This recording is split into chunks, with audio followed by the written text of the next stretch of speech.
İmanınız varsa dayanacaksınız. Dişinizi sıkacaksınız. Yılgınlık göstermeyeceksiniz.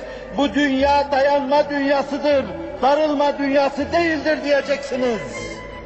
Sağanak sağanak başınızdan belalar yağsa, yer şak şak olsa bela fışkırsa, sema şak şak olsa bela yağdırsa, ibadet-ü taatın mevcut şeklinden 1000 katı fazlası sizin üzerinize yüklense, masiyetler daha da azgınlaşsa, yine dişini sıkacak, üveyikler gibi kanıtlanacak, eteklerine tozu toprağı bulaştırmadan, neredeyse bazı meleklere taş çıkartacak şekilde semada onlara geçecek ve kulluğunu ispat etmeye çalışacak.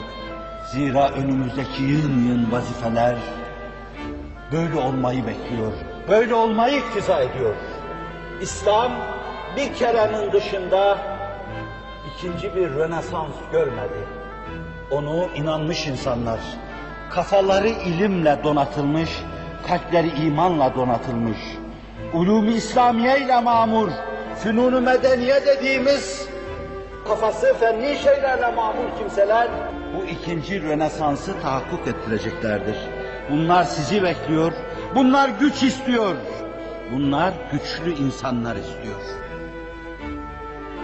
Efendimiz'e o kadar sabrediyor ki, zira sabır herkesin imanının derecesine göredir. Efendimiz sallallahu aleyhi ve sellemin içinden geçti ki, acaba Allah bu işi ne zaman tamamlayacak? Nurunu ne zaman neşredecek? İhtimal, böyle bir tablo karşısında Allah Celle Celaluhu, Habibim sabret.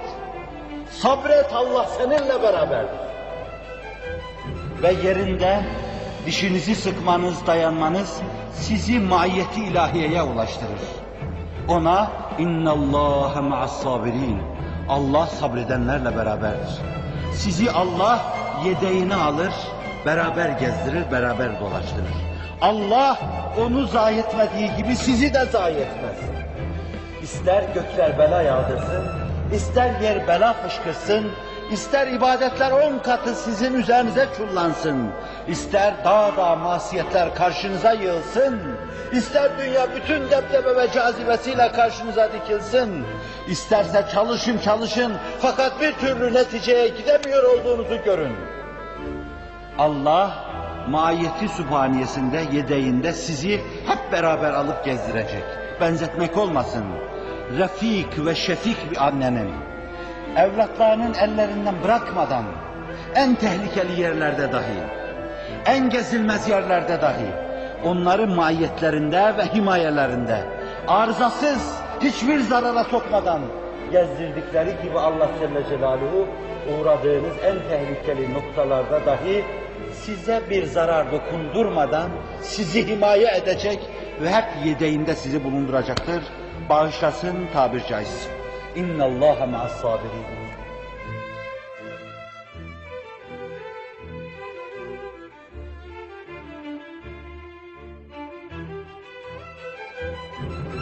Cerribu ahadakum kema yucerribu ahadukum zehebehu bin-nar.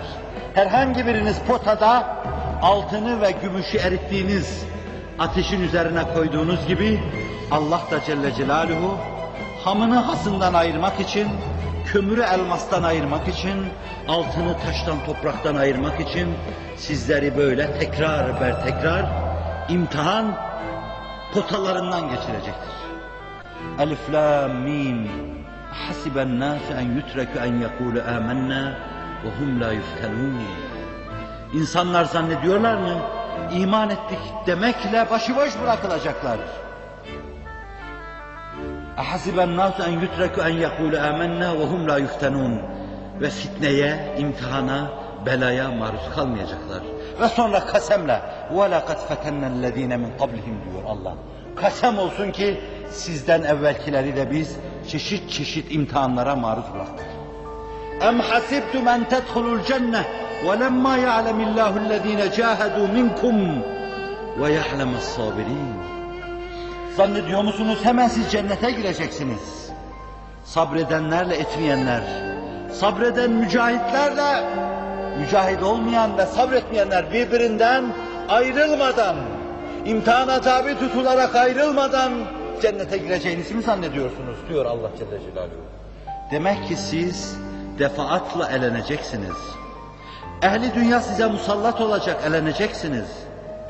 Ehli küfür musallat olacak, eleneceksiniz. Hastalıklar musallat olacak, eleneceksiniz. İkbal karşınıza çıkacak. Belki hizmet ederseniz ondan mahrum kalacaksınız. Sizi ikbalden edecekler. Makam karşınıza çıkacak. Dine sahip çıkarsanız belki ondan mahrum edecekler. Siz dini duygu ve dini düşüncenizi ifade ettiğiniz zaman bir kısım makamlara getirilemeyeceksiniz.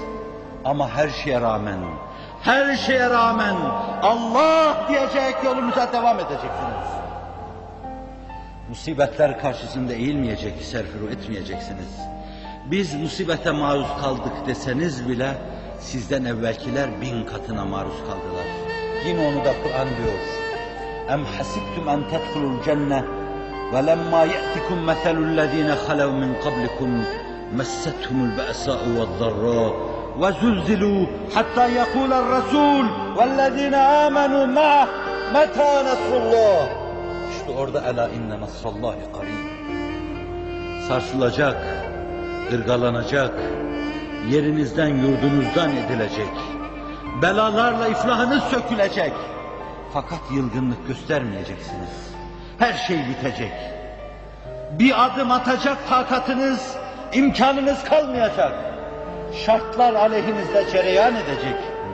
Zaman aleyhinizde akacak. Fakat yese düşmeyecek, pes etmeyecek, dimdik duracak. Avazınız çıktığı kadar Allah diyeceksiniz. Meta Nesrullah. Ne zaman Allah'ın yardımı? Her şeyin bittiği, sebeplerin bütünüyle sukut ettiği, müsebbibül esbabın görüldüğü, nuru tevhid içinde sırrı ahadiyetin zuhur ettiği o noktada vicdanınıza fıslanacak. Allah'ın yardımı yakındır, yese düşmeyiniz denecek. Ela inna nasrallahi qarib. Fakat siz bu kadar ırgalandınız mı?